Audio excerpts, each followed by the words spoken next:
Good evening, ladies and gentlemen. You're watching NDTV. Tamil Nadu Chief Minister M.K. Stalin is spearheading the delimitation debate now, using his team of 7 to back his no-population-linked delimitation pitch. He has said this is not just about numbers, it's about justice. In fact, he's going beyond Tamil Nadu now to seek the support of other chief ministers, in fact, even from opposition-ruled states, to stall the delimitation exercise, even reaching out to several opposition parties on the issue across 7 states that he claims will be detrimentally impacted by the delimitation exercise because of their effective population control policies. Now, who are M.K. Stalin's 7 states? Well, since it is South Fortified, let me start with the south of India: Kerala, Karnataka, Andhra Pradesh, Telangana, and then moving towards east, it is Odisha, West Bengal, and finally Punjab in the north of India. Now, what is it that M.K. Stalin, the Chief Minister of Tamil Nadu and also DMK Chief, wants? At the all-party meeting that was held recently in Chennai on the 5th of March, Mr. Stalin also spelled out his key demands. He wants constitutional, legal and political dimensions of the exercise, the delimitation exercise, to be examined in totality. Let me play out what he said on the 5th of March for you. இந்த வகையில் மக்கள் தொகை கட்டுப்பாட்டை அனைத்து மாநிலங்களும் முன்னெடுப்பதை ஊக்குவிக்கும் வகையில் 1971ஆம் ஆண்டு மக்கள் தொகை அடிப்படையிலேயே நாடாளுமன்ற தொகுதிகள் தொடர்ந்து வரையறுக்கப்படும் என்று கடந்த 2000 ஆண்டில் அன்றைய பிரதமர் அவர்கள் உறுதியளித்தவாறு தற்போதும் இந்த வரையறை 2026 மேலும் 30 ஆண்டுகளுக்கு நீட்டிக்கப்படும் என்று மாண்புமிகு பிரதமர் அவர்கள் நாடாளுமன்றத்தில் உறுதி அளிக்க வேண்டும். மேலும் நாடாளுமன்றத்தில் தற்போது உறுப்பினர் எண்ணிக்கை உயர்த்தப்படும் பட்சத்தில் 1971ஆம் ஆண்டு மக்கள் தொகை அடிப்படையில் தற்போது நாடாளுமன்றத்தின் இரு வகைகளிலும் மாநிலங்களுக்கிடையே எந்த விகிதத்தில் தொகுதியின் எண்ணிக்கை உள்ளனவோ அதே விகிதத்தில் தமிழ்நாடு உள்ளிட்ட தென் மாநில தொகுதியின் எண்ணிக்கையை உயர்த்துவதற்கு தேவையான அரசியல் சட்ட திருத்தத்தை மேற்கொள்ள வேண்டும் என ஒன்றிய அரசை இந்த அனைத்து கட்சி கூட்டம் வலியுறுத்துகிறது. Well, the BJP on its part contends that no state will suffer. Union Home Minister Amit Shah has assured of a pro-rata formula which will ensure that no state is penalized by delimitation, maintaining the federalism-democracy balance. Remember, Tamil Nadu goes to polls in 2026. West Bengal also votes next year, which is the same year as 2026. DMC has so far remained silent on the delimitation issue. So is M.K. Stalin's pitch purely politics? Is he playing to his home constituency? Is he trying to enthuse his supporters and his voters? Or has he set the ball rolling on an issue that needs to be thought about very seriously? Joining me now is Dr. Kanimoy Somu, who is an MP and also national spokesperson of the DMK. We have Dr. Sasmit Patra, who is an MP and also national spokesperson BJD. We'll also have Manikam Thakur, who is an MP and national spokesperson of the Congress Party. We have Dr. K. Sudhakar, BJP MP and former Health Minister, Karnataka government. We have R.K. Radhakrishnan, senior journalist and political analyst, and we also have Deepak Reddy from the TDP. Thank you all of you for joining me on this broadcast. To you, starting with Mr. Patra first, DMK leaders met the former Chief Minister of Odisha today. In fact, the Biju Janata Dal has said that they will be taking part in the deliberations on the delimitation issue in Chennai on the 22nd of March. Since the modalities for delimitation have not been finalized and the annual census is still pending, we also don't have latest population figures. How are you going to take a call on this and find the rightful balance between, say, what is a fair ask and what is just politics? Vasudhaji, firstly, thank you so much for inviting me on this show this evening. As you rightly said, that senior DMK leaders, Shri Maran and Mr. Balu, met our Honorable Leader, Party President Shri Naveen Patnaik ji, at his residence today, and Naveen Babu has committed that the BJD will attend this meeting. Now, the terms of reference of delimitation is provided through the Delimitation Act, which is a legislation. That also has got very clear guidelines as well as statutes relating to what are the core areas of reference that goes into the delimitation or the process of delimitation. One has to go back to Delimitation Act 2002, and thereafter the various provisions going up to the delimitation order of 2008 to decipher then what are these elements. So preliminarily, though it's too early to actually come to a conclusion, the idea is for a wider consultation. And Biju Janata Dal, we are also not very comfortable with the idea of what's going to really happen with the delimitation when it actually pans out. And that is why we feel that there is a need for wider discussion, debate, clarity, and a consensus on how the delimitation should pan out across the country. Right. And that is the reason why the Biju Janata Dal wants to engage, and we are very thankful to the DMK for extending this invitation. And our Honorable Party President, of course, has committed, and we will be part of this consultation. Right. Dr. Somu, last 2 days have been action-packed for the DMK because they have raised two important issues, not just language, but also delimitation in the floor of the House. But the BJP is saying that the DMK fears an electoral loss in 2026. How are you going to ensure that the DMK does not get seen as a politically reactionary party? Because this has been a consistent position of the DMK, the two-language formula, and also that the state should get the rights that it deserves. How are you going to ensure that people of the state don't see you as clinging on to some issues, emotional and ideological issues, because you also have to do a lot of answering when it comes to governance? Good evening, Vasudha. Thanks for giving me an opportunity to explain, because we have not been given an opportunity on the floor of our house by the chairperson. See, 2026 is what we are going to face a legislative assembly. Delimitation has got nothing to do with the assembly seats. It's only with the parliamentary seats. It is not that we are not doing any politics. And as of the new education policy 2020, it's a three-language formula. Time and again, DMK has been saying we are only against imposition of Hindi and we are not against the language. From the time of 1960s, from the reign of our leader Annadurai, Aringer Anna, who has been stalwart for this for the two-language policy, which has been passed in the state legislative assembly, and that is the policy which has been following in Tamil Nadu for the last 5-6 decades. And I think Tamil Nadu in the last 5-6 decades, we have been doing globally well. We have having a good GER rate compared to the national level. All this has been achieved only because of the two-language policy. Then why do we want a third language? Even today, we have Hindi Prachara Sabha in Tamil Nadu, where people do learn Hindi. Those who want, let them learn. Nobody's preventing them. But don't bring it into the curriculum and bring it as an enforcement. Don't impose is what we are trying to say. Today on the floor, our Education Minister, Dharmendra Pradhan, has said, so many people have learnt Orissa in Tamil Nadu. So many people have learnt Malayalam. He gave us a statistics. Yes, superb. That is what we are trying to do. Who wants to learn another language? They are free to learn in Tamil Nadu. Nobody is stopping them. But we as a state of Tamil Nadu, we stand for the two-language policy, which is Tamil and English. Since we are able to converse in English and our thought and ideologies are able to do in English, we are able to compete with the developing countries globally and not like the northern states of India, which would take at least 3 or 4 decades for them to reach our GER rate. So this is on pertaining to the national educational policy. And I think the comment made by the Home Minister Amit Shah ji on the delimitation that Tamil Nadu CM is doing politics in Tamil Nadu, not needed for the hour. He is telling Tamil Nadu seats will not come down. Does he give us a promise that the seats in North will not increase? Supposing if it increases and Tamil Nadu is only saying 39, there is a policy decision for Tamil Nadu. Say, for instance, if you want to separate Tamil Nadu into two, Tamil Nadu will not have a say in that. It will only be the North Indian states which is going to vote for that. So what is the state's rights over there? Where is the state autonomy? Where is the federalism? That is what time and again our CM has been telling us. Okay.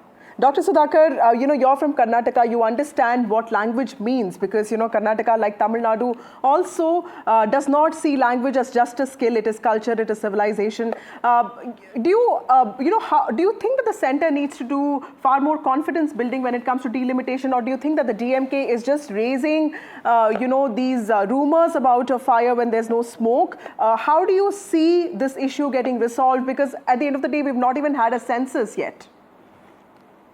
Thank you, Vasudha, for an opportunity to air my views on behalf of the BJP, the NDA government today. First of all, let me say that delimitation is a constitutional mandate, which is to be carried out after every census.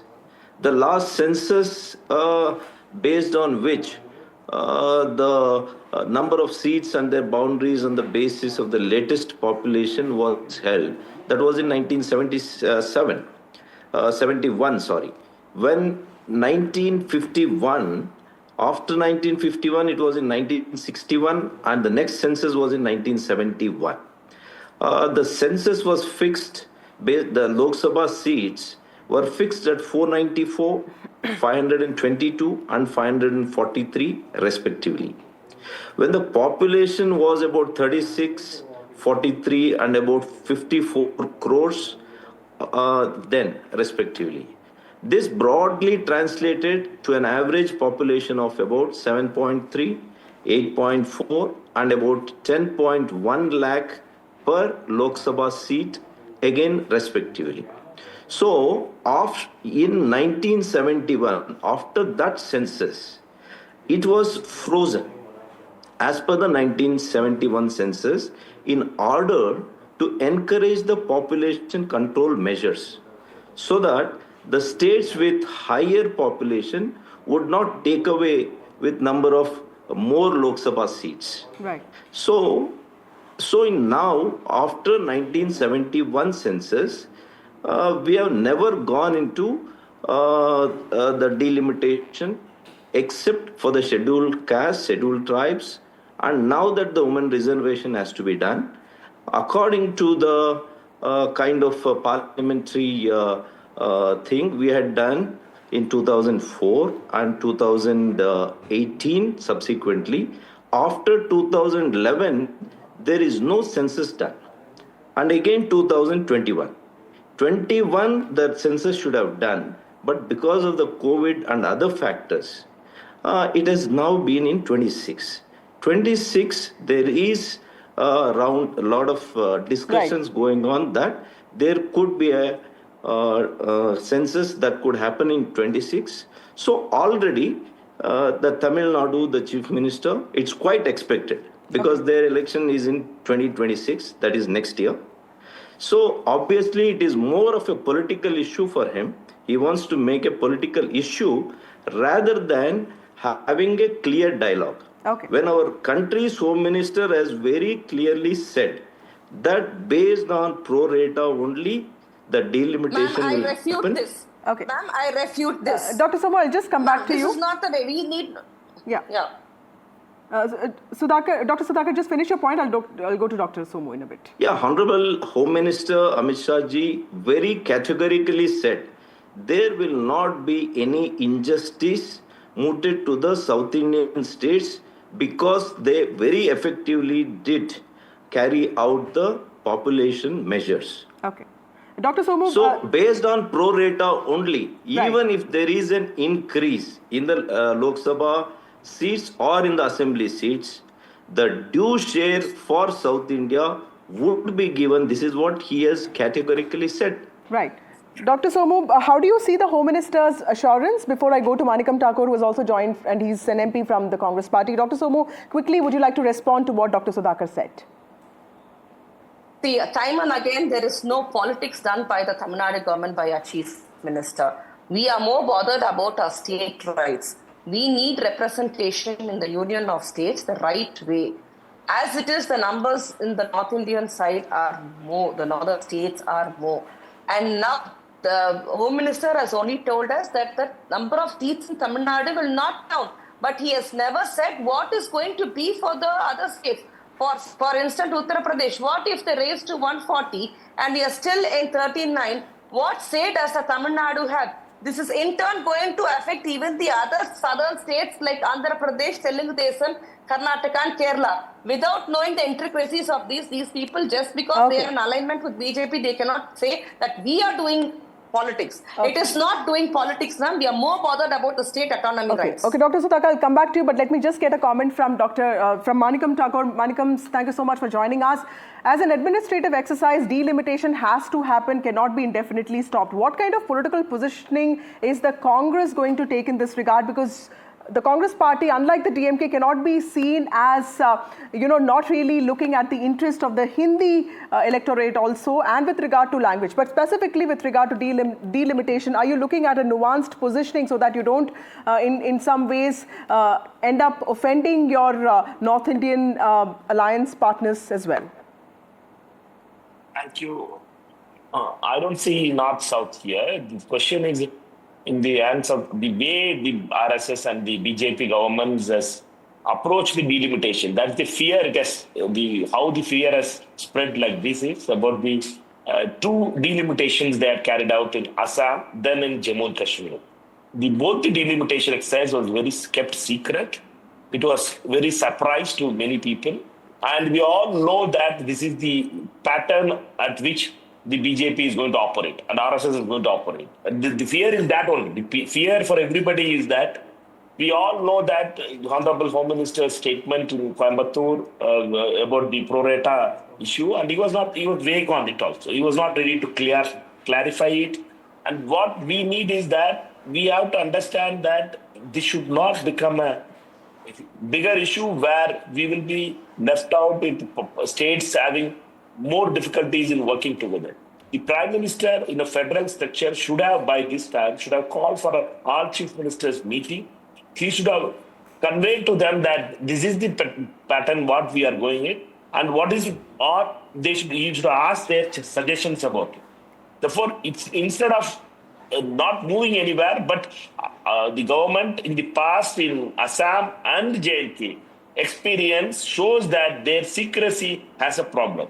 RSS and BJP always operates in secrecy. That secrecy is the question for us, and we want all the states to be taken into confidence before this kind of delimitation exercise being done. Tamil Nadu Chief Minister has expressed his view, Telangana Chief Minister has a view, Karnataka Chief Minister has a view, Kerala Chief Minister has a view. Therefore, Chief Ministers will have a view, but the Prime Minister should be more accommodating and be neutral in hearing their views. Right. Thank you, Manikam Thakur. Dr. Sudhakar, how would you respond to both Dr. Somu's argument that this is not politics, and also Mr. Manikam Thakur saying that it is it's the need for clarity that is probably the something that the opposition states are looking at?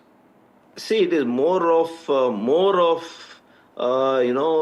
doubts than the actual thing. The honorable opposition leaders should understand it is a constitutional mandate. It is a requirement. Now that the women reservation is also an act passed by the parliament, we need to reserve even for the women.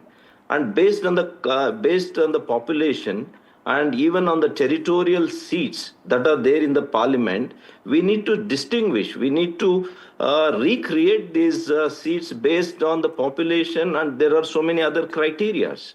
So they are trying to create a kind of impression on BJP government, especially saying that Mr. Modi will be against the sentiment of South India. This is the politics that is being played consistency and constantly, especially by the DMK government, the DMK party and the Congress party. They are trying to create, in terms of even the tax devolution money, even in terms of new education policy, in every aspect, in fact, even this reservation, even on the delimitation, even before delimitation has taken place, even the discussion has not been happened. But as of now, they are saying that already South Indian states are getting to, will be a loser, will be losing seats. North Indian states will get more number of seats based on only population. Okay. Has any prime minister, has any home minister said this?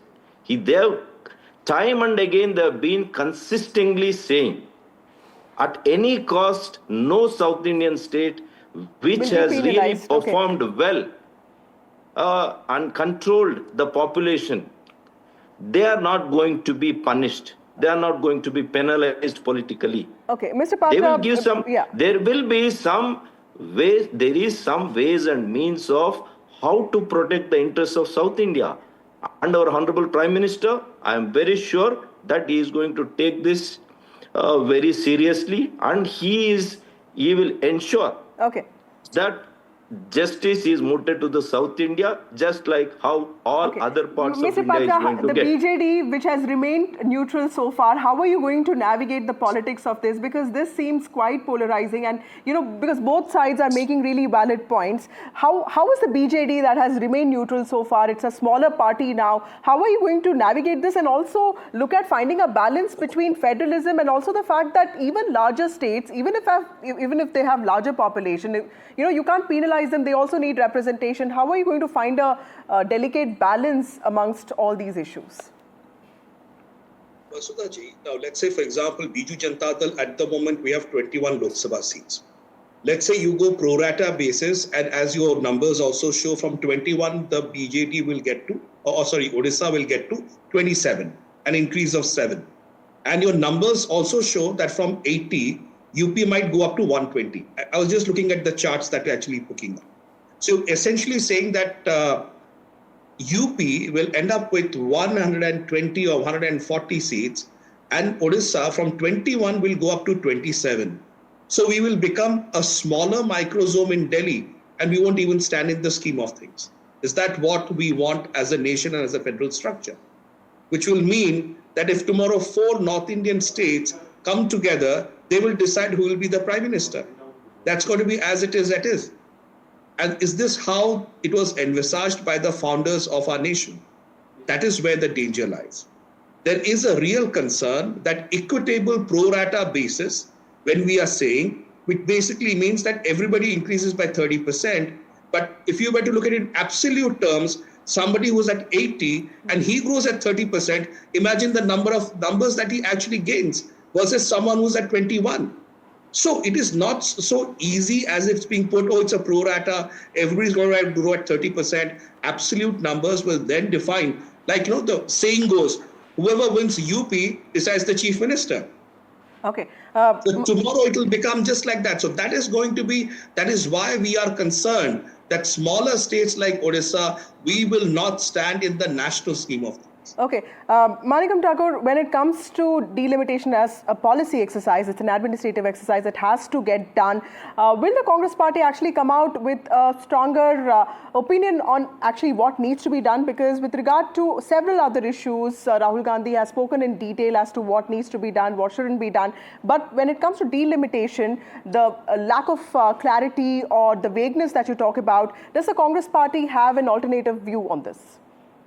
No, we are not in a vague mood. We have to understand one thing very clearly. Tamil Nadu Chief Minister has raised some certain important points, and Telangana Chief Minister, Karnataka Chief Minister has raised some important points.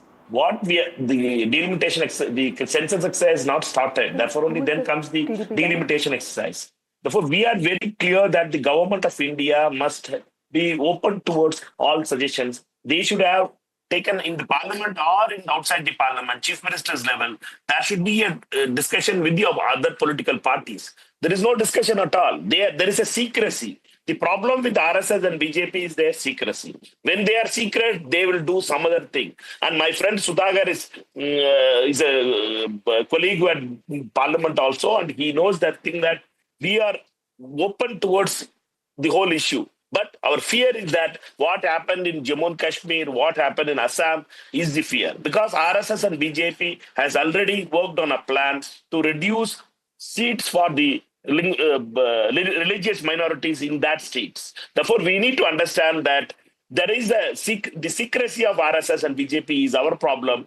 The government should be open for discussion. They should come out with the chief minister. There should be a chief minister's conference. Chief minister should be taken into confidence. Then there should be a formula worked out. See, the home minister's statement was vague. Yes, sir. Let me just get in a comment from the TDP spokesperson. Mr. Deepak, how do you see the TDP's position on this? Because the TDP clearly, I mean, Chandrababu Naidu has said that there is time to, there's time yet to worry about delimitation, and it's important now to understand this exercise will happen at some point. But first, let's also listen into this reaction. The problem is catching very fast. In India also, South India already started aging problem.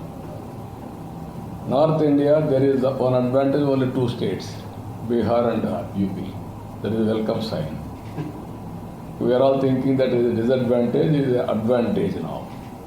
Now I have realized I am changing my views, I am promoting population now. India is one country as on today biggest advantage on demographic dividend. If we can manage demographic dividend for future, India and Indians will be great. Deepak Reddy, how do you see the politics of North versus South play out, and specifically with TDP being the most important constituent of NDA, do you see this impacting your party's politics, the delimitation issue? A very good evening, Sudhaji. I mean, I've been patiently listening all this while for 25 minutes without giving a chance. But what's the better part is that all the panelists have agreed that the policy is not out. And once the policy is not out and the announcement is not given, so whatever is being discussed is only hypothetical. This is exactly what our Chief Minister Chandrababu Naidu ji has said. So unless the details are out, there is no way we can have our comments and say that what is right or what is wrong. But one thing I would like to point out here, we are not part of the bandwagon of DMK. If you look at the history, DMK has been milking certain issues for a long time for their political gains on the basis of language, caste, religion and region. So we don't want to be part of that. And once the announcement comes, and then we would raise our comments. But if you look at the past, BJP, DMK on n number of occasions, they say they talk for South of India. I mean, we haven't given them the authority to talk on our behalf because we have our own mind and we make our own decisions. And we differed with them earlier, and that is why Telugu people have actually broken away from Madras state.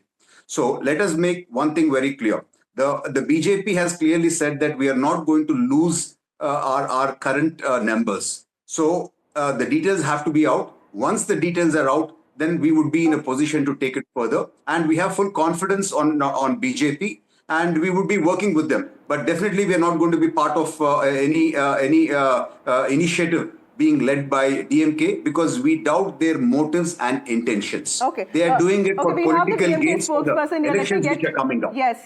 Let me get a closing remark from Dr. Somu. Dr. Somu saying that the TDP does not want to follow the DMK model. Will the DMK ensure that it does not come across as a politically reactionary party because you have won 3 elections? So this should make you more confident, isn't it? Ma'am, we have, under the leadership of Chief Minister NK Stalin, sir, there has already one meeting which has happened in Tamil Nadu with all the party heads. And we have been inviting other parties. We are not speaking for anybody. We are only asking them to join us if they are comfortable. We are not just talking for our state alone. We are talking for the whole of India as a federal country. Okay. Every state has its state autonomy. By bringing in delimitation, if we lose the number of seats, then we will all be in a fix. I think probably they are joined hands with BJP. That is the decision they will take. Actually, they are doing politics. Like, I don't want to comment on all those things over here. We have given invitations to all 7 states. Our leader has requested ministers and MPs have been allocated certain states, and we have gone to, they have started inviting people. Today, our MP, Dayanati Maran, had, along with minister had gone and met TRB Raja. Minister had gone and met Patnaik ji and invited to come over for the all-party meeting to decide upon what consensus can be put forward to the Home Minister. I think this is a healthy way of doing it. We are not doing anything rationally and saying we have decided, you guys follow. We are still going in the secular and the federal way. Okay, thank you all of you. I'm completely out of time. Thank you all of you for joining me on this broadcast.